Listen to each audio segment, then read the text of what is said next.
From sunny Southern California, this is the Executive Housekeeper 101 from HousekeepingRehab.com. Here now is your Executive Housekeeper, Abel Josephson. This is for the first-time Executive Housekeeping Manager, the Executive Housekeeper 101. You get hired. They hire you as the Executive Housekeeper, whether you've been at that property already or you've come from some other property to the hotel resort that you're working at. This is to give you a point of reference on what to do the first day, what to do the first week, what to do the first quarter or first 3 months, how to get this big ball rolling, how to be the new manager in the housekeeping department. You're going to go into a new department. You're going to rehabilitate it.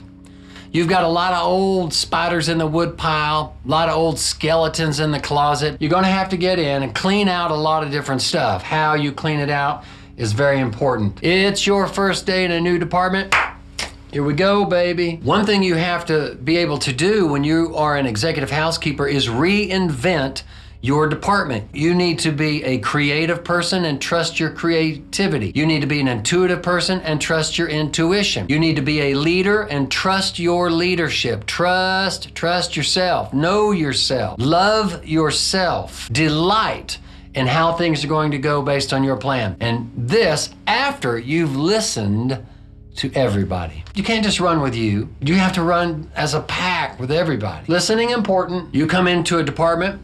One of the things you're going to do is you're going to make changes. And I'm going to talk about how to make changes. There's some things you do before you make change without changing everything. That's what most people that I found in the departments I entered into, they're afraid of. They're afraid that you're going to come in and move this one there and that one there, and they won't get that anymore, and this is given to them, and they don't deserve it. More of this and more of that. We already don't have enough time. That is in the people. What will this new person, change? And how do they naturally default to that psychology or that psychosis or that understanding or that intuition? Because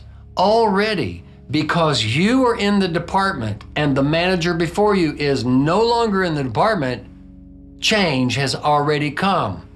So they know you here being new is part of change. No worries, we're going to keep their mind moving forward. You need to be able to develop. To develop a program is step by step. It's like a developer who builds big buildings. You have to dig down into the bedrock. Then you're going to set your foundation and anchor it into that bedrock. Then you're going to have a framework. Then you're going to come in and you're going to finish it out,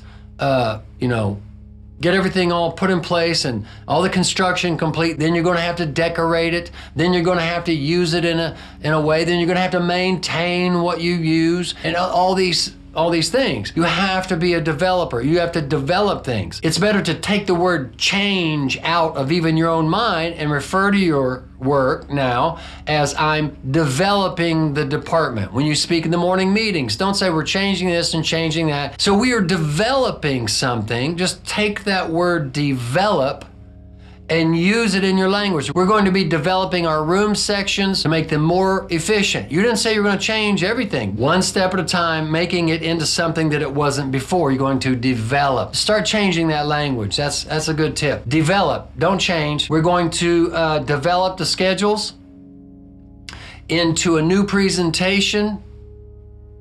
You didn't mention change at all. See, just script is everything. Disruption. You are now more careful and cautious and intuitive about disrupting things. You want to develop some new things. You don't want to disrupt what you have that's working for you. Avoid disruption. Do not disrupt. Now listen to me, I'm getting into it now. Do not disrupt the existing department. Come in, just leave it just like it is. Why? That's the righteous thing to do because you do not know how it is. You must be a student for your first at least 6 months there. You will be a student of the department. Many of you are concerned, perhaps I will make changes to a world that you enjoy. Well, if you enjoy it, well, I want you to enjoy it. I want to enjoy it. We're going to have to develop some things. We're going to have to reinvent some things. See, no change. development, reinvention. We're going to have to improve on what we're doing. That's change without saying change. Improve on what we're doing. So you don't want to disrupt anything, and you want to tell them everything you're thinking, what you're doing, why you're doing it, what to expect. Why? So they can rest. So don't keep them in the dark. Turn on all the lights. The first thing that the staff will be helped by, is knowing that you know you're a student here, pal. They need to know you are a student, right? That's very important, that they know you know. And how are they gonna know? You're gonna tell them, I'm a student. I need to learn where the towels are. I heard we had a laundry. Does anybody know where the laundry is? I have no idea where the window cleaner is. You guys know everything. I'm going to need to be your student. Once I have observed what's going on, once we're in communication about how things were, how things are, how things can be, then we'll all understand what needs to be developed and prioritized. We'll all understand what needs to be improved. Already you are empowering the people, and it's righteous, it's correct, it's right. You don't know where stuff is. You don't know what that last manager told them. So you tell them you don't know it. Be real, be righteous, be a student. As I began to make changes in my departments, as different departments I've worked in, if we were going to change room sections, which by the way, I'm going to do a specific video on room sections. You know, that's where a lady has, there are 18 rooms on a floor of 30 rooms, 18 of them are her section. And based on the occupancy, her assignment paper will keep her traveling up and down in those same areas. So she can have her closet set up, she can have her cart set up, and she can just be stable in that area and get in the right flow. Room sections are very important. They're very important to the people that have them. They've settled in, they know those rooms, they've worked on deeper projects in the rooms. Those rooms are where they want them. You move them to another section and stuff's never been messed with in the last 3 months, and toilets are dirty on the backside and blah, blah. They don't want to go and start all over in a section because they have to start all over. All right, fine. I don't disrupt them. I just announce it's going to happen. We're going to do it. We're going to improve and develop the room sections so they can think about it, so they can get used to that being a reality. Now I'm going to set about and find out everything I can about the room sections. How am I going to do that? I'm going to go talk to the room attendants in their office, in their rooms. As I go each day, I'll have a question that I'll ask each one of them. I just come in, hey, Monica, you've been here 6 years, right? They got you in this section. Did you have sections before? Oh, I've always had section? Yeah. Is this the only section you've been in? I'm not getting anywhere other than to find out what Monica's story is. Then I'm going to find out what Monica wants. I'm going to serve Monica if I can. If she's on board and she has ownership of something, ownership is different than control. Ownership is they have a pride in what they do. Now we can still move them and they still have that pride. It's okay, but I'm going to find out about Monica. I'm going to find out from all these different people who they are, what they do, how long they've done it, what do they want, what do you not want? I'm a student. Just tell me. Every day I start getting to know the people. I start knowing where I want to develop the areas, and I start asking them about those areas. Just in normal everyday passing and working together, we learn. I am a student of the department for the first 3 to 6 months. Just because you did something a certain way in the property you were at before, just because you did room sections in that way, or you had housemen run the carts up and down in this manner or that manner, does not mean you can take that as a one-size-fits-all and stick it into this new department. If it's not how you think it should be done, if it's not very efficient, leave it alone. Just be a student until you get a big picture, because this person's going to tell you one thing about it, that person's going to tell you another thing about it. The last thing you want to do is stand there in a morning meeting, hey everybody, we're changing this procedure. Starting today, you will do this and you will do that, you will do this, you will do that. They will not do this, they will come down instead of going up. Blah, blah, blah, blah, blah, blah, blah, blah, blah, blah. Find out first, because you're going to find out so much stuff. Talk to your director of rooms. Did they have any problems with sections before? How'd y'all run that? What's been the... Get the history, baby. Get the history, baby. Get as many perspectives as you can. And don't argue with any of them. Just collect them. And then the big picture will slowly come around to you. Now listen to me. Most people think they know what to change in a new department. Usually the first frame of mind for an executive housekeeper is, I ran it like this, I've always run it like this. When I get here, I'm going to run it like that, like I always ran it. You'll find out there are some things in this department that must be done in a very odd way because of the vehicles they have or don't have, because of the supplies they have or don't have. It's better to find out, oh, I'm going to have to change what I'm developing here, and present it in a different way when it's time to present it. Better that than you roll something out and go, well, this is how I do it, and this is how the department's gonna run, and 4 people come to you and go, listen, pal, here's why that won't work. You didn't ask us, but we can't because of this and that. And you go, oh, yeah, you gotta roll it back now. Now you gotta roll it back. That's crazy. You cause people to be unstable. You cause them to be frustrated. You cause them what? To not trust every move you make. When you decide in 3 months to change schedules after you've spent all this time as a student of the department, and you go, here's what we're gonna do you realize that everything that's going to come forth from your precious ruby red lips, executive housekeeper, they have already talked to you about. They already know what the discussions are. They already know what your interest was and these things. All right, as in everything, you have quality control that you have to maintain. You have to be in control of the quality. Nothing's moving too fast, nothing's moving too slow, nothing is being rolled out that hasn't been explained. So remember back when I was speaking on quality control, how I said fix one thing at a time. If we're going to improve the cleanliness of our toilets, it's all we're going to talk about, it's all we're going to focus on, one thing at a time. The same thing when you're a new executive housekeeper in a new department. You're only going to develop one thing at a time. So when you develop things or change things, one thing at a time. You're going to announce it. You're going to plan how you're going to roll it out. You're going to roll it out. You're going to work with it for a week or two to get all the bugs, worked out. Not everybody's going to be there on board at exactly the first day. It's going to take habit building. That's why I am upstairs every day, 50% of my day in those rooms communicating with the people. I'm going to be a student of it. I'm going to then plan it and discuss the final plan with people. I'm going to roll it out and give an official start date. I'm going to work with it for days, a few days, 6, 7, 8 days. Oh, you didn't do that today? Remember, we're doing that, man. You gotta it's like herding cats onto the city bus while you carry 12 kitchen brooms in your arm and they're going this way and the cats, right? It's like that. So it takes a little of that corral, that get everybody running down the same gauntlet kind of time, right? And then when it gets rolling and then it gets established, then we become habitual. Repetition breeds familiarity. Familiarity breeds comfort. Comfort breeds credibility. Before you know it, they'll forget how they ever did it before. And you developed it right underneath their nose, right before their eyes, without what? Disrupting them. Once we get house sections changed, and we're rolling now, we're past all the growing pains on that. What are we gonna do now? Now we're gonna go and we're gonna talk about our laundry. We've got a big problem with towels and sheets being torn and stained and that sort of thing. All right, so now I'm gonna develop the laundry. I'm gonna work on one issue. Not the whole laundry, not the whole system, how we get linen and terry up and down out of the building. I want to fix one thing, waste. I've got a lot of torn and stained linen and terry, towels and sheets, pillowcases. I've got a lot of that that's going through the laundry being processed. We're not pulling it out, it's going back up to the floors, which means that the person who complained they had a stained sheet yesterday, it's gonna come back down. Well, guess what? Chances are it's going right back up into a room. Somebody else is gonna complain about it tomorrow. So the first thing we're going to do is we're going to have all of the room attendants that are stripping the beds. When you see a stain or a tear in a sheet or a towel, here's what I want you to do. So, oh, we got a stain on this. We're just gonna take it, we're just gonna loop that through there, right?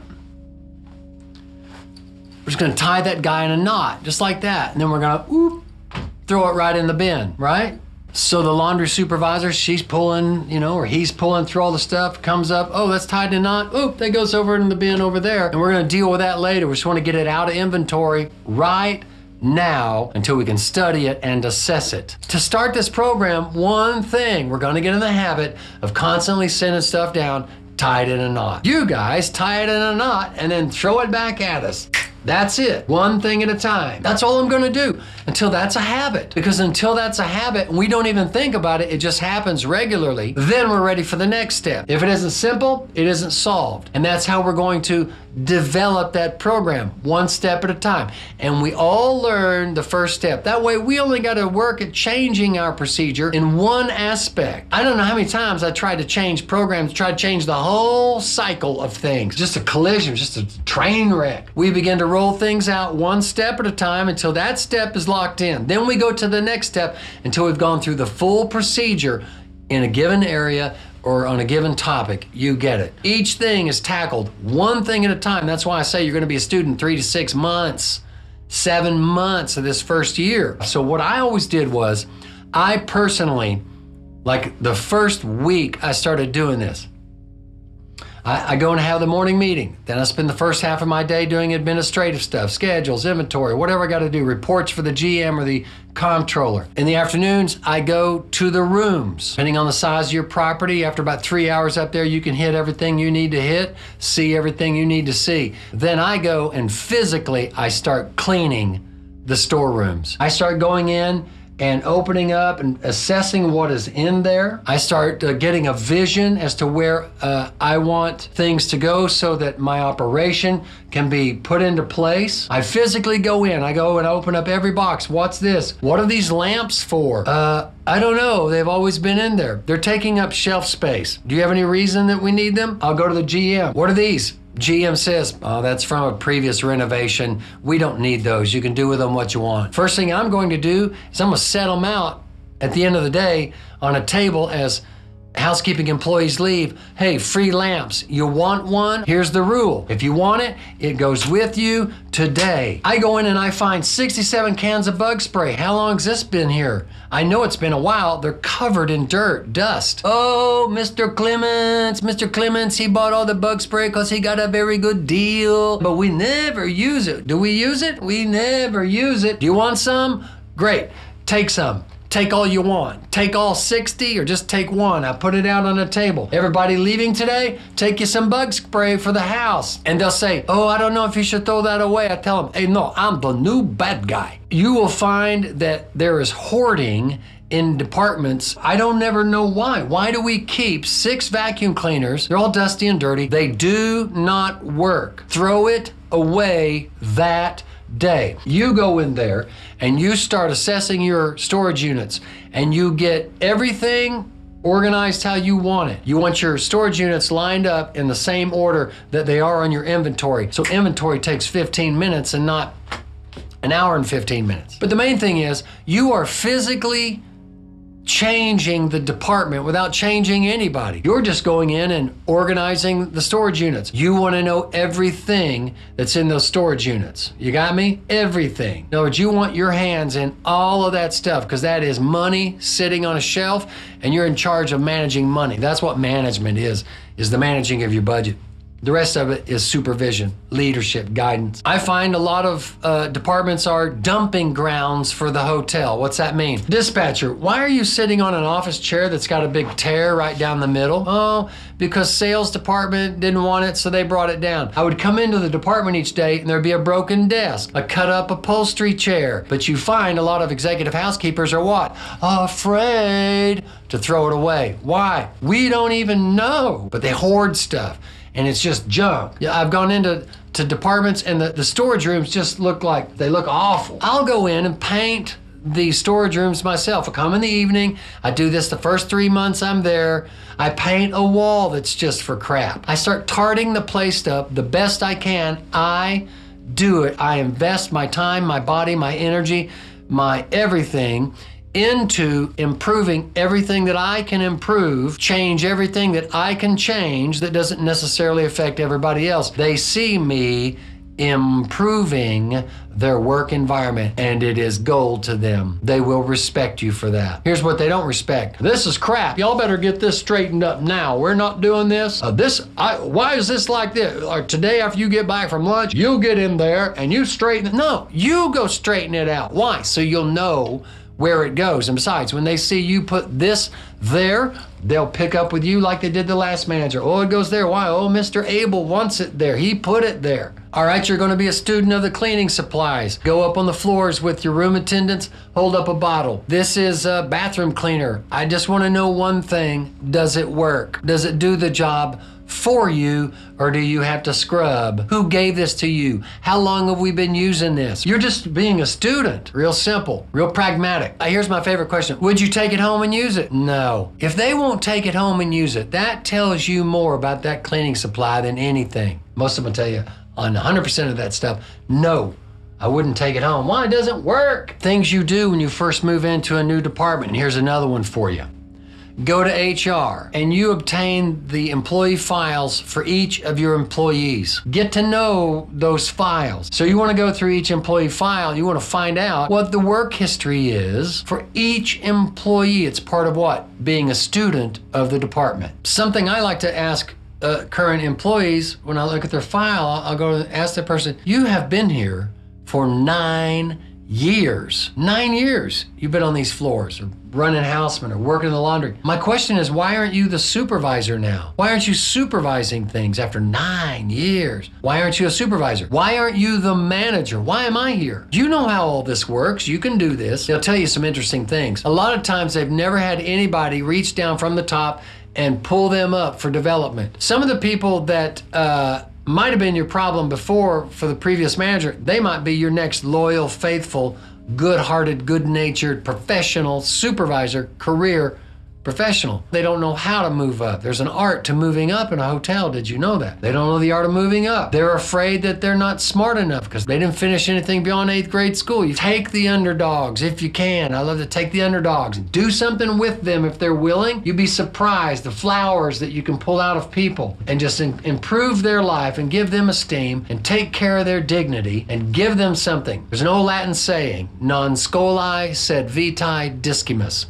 Not for school, but for life, we learn. Teach them skills. Teach them how to move up. Teach them how supervisors work. Teach them how to manage. Teach, teach, teach, teach, teach. Teach, and don't preach. Now, we know that sometimes the old executive housekeeper will be there a couple of weeks when you come on board. I don't need all of that. I used to think I did, but I don't. If I can avoid sitting down with a previous manager, I will. Why? Because they taint me. In many ways, they taint my viewpoint. I want my own fresh intuition, perceptions in operation. My antenna works and I know it. I've had managers tell me, well, you need to keep an eye on Vanessa. She's a troublemaker, Vanessa. You need to keep an eye on Alberto. He's always causing the problems. It doesn't matter what the previous manager did or didn't do with an employee. It doesn't matter about how the employee related to the previous executive housekeeper. They're going to have their own program with you, and just know that. Don't worry if they tell you this problem child over here is going to give you grief. Keep an eye. Don't keep an eye. Love, care, bring up dignity, elevate our environment. Executive housekeeper. Find out what's on that guest comment card. Find out what's on that email, that guest survey that we send around to the guests after they've checked out. Find out about that. When you go into a new department, what do I focus on first? Get your comment card. What can they score us on? Find out what's on there and make those your priority to start paying attention on why. You're going to have to score these good points. You get it. Hey man, enjoy the hospitality industry. It's a type of entertainment. It's a form of show business. Man, have some swagger. Dress like you have purpose. Okay, there's some stuff you can do if you're a brand new executive housekeeper. The hotel and hospitality industry is a type of entertainment and a form of show business. Thanks for visiting the Executive Housekeeper 101 with Abel Josephson from housekeepingrehab.com.